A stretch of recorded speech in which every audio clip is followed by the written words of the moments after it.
Jean-Pierre Gagné-Mallet, il y a beaucoup de philosophies aujourd'hui qui viennent et qui parlent de la pouvoir de nos pensées, qui nous disent qu'il faut effectivement bien penser, envoyer à l'univers toutes ces pensées-là et l'univers nous le rendra. Seule chose, c'est que des fois, on pense que ce qui est bon pour nous, on a des idées précises sur ce qui est bon pour nous. Et on ne le sait pas, qu'est-ce qui est véritablement bon? Est-ce qu'on le sait? C'est une question un petit peu difficile aussi. C'est l'expérience de la vie. Nous sommes confrontés à des personnes qui nous sont dans des sphères complètement différentes des nôtres. Nous apercevons que ce qui nous fait plaisir peut faire un déplaisir à quelqu'un. Vous avez un exemple bien précis avec la cigarette. Il y a des gens qui aiment fumer, des gens qui détestent l'odeur de la cigarette. Eh bien, si vous voulez faire plaisir à quelqu'un en lui offrant une cigarette, ben, ma foi, vous pouvez tomber sur un os, puisque la personne, si elle a horreur de la cigarette, vous ne lui faites pas plaisir. Donc vous voyez que la recherche à ne pas faire de déplaisir à quelqu'un passe par la connaissance de l'autre. Mais pour connaître l'autre, il faut d'abord se connaître soi-même. Donc vous voyez que tout ça, c'est un... Nous vivons en société, nous ne pouvons pas nous dissocier de la société, nous sommes obligés de faire avec les autres, mais il faut d'abord se connaître soi-même. Donc il faut d'abord contrôler ses propres pensées avant de vouloir contrôler celles des autres. Si vous voulez contrôler celles des autres pour obtenir une meilleure vie, ça s'appelle du prosélytisme, ça conduit à rien.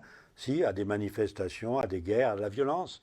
La violence entraîne obligatoirement, pour ceux qui la font, un potentiel de violence qu'ils vivront plus tard. Car vous ne pouvez pas vivre dans des pensées violentes sans un jour récupérer le fruit de vos violences. Alors évidemment, comme cette récupération ne se fait pas tout de suite, on ne fait pas le lien entre quelque chose qui vous arrive à 50 ans alors que vous ne savez même pas que c'était à 15 ans que vous avez fabriqué vos 50 ans. Alors on dit il y a quelque chose qui nous tombe dessus, c'est le hasard, c'est... Mais non. Nous fabriquons notre potentiel et nous le vivons après. Alors évidemment, pendant une certaine période, nous pouvons, notre corps étant jeune, survivre un peu plus facilement, prendre des coups, mais il arrive un moment où le corps lui-même ne peut plus résister. Si vous contrôlez vos pensées, vous allez vous apercevoir que votre corps n'est qu'un véhicule. Tant que vous contrôlez le véhicule, ça va, il ne vous lâche pas, mais il faut l'entretenir. Et vous l'entretenez par vos pensées.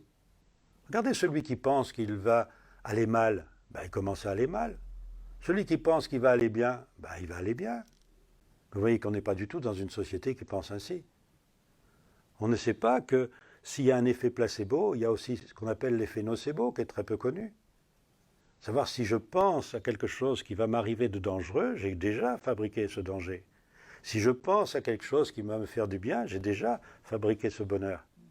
Donc, vous voyez, tout ça, c'est dans la mentalité même de l'homme actuel qu'il faut aller trouver quelque chose. Regardez aussi une chose au niveau politique qui se faisait autrefois, qu'on appelait la démocratie dans la Grèce antique.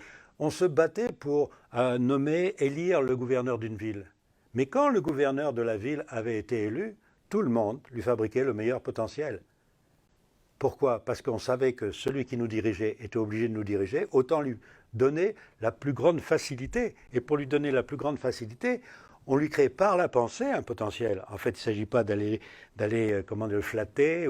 Non, il s'agit simplement de contrôler ses pensées et de faire pour les autres ce qu'on voudrait qu'on fasse pour nous.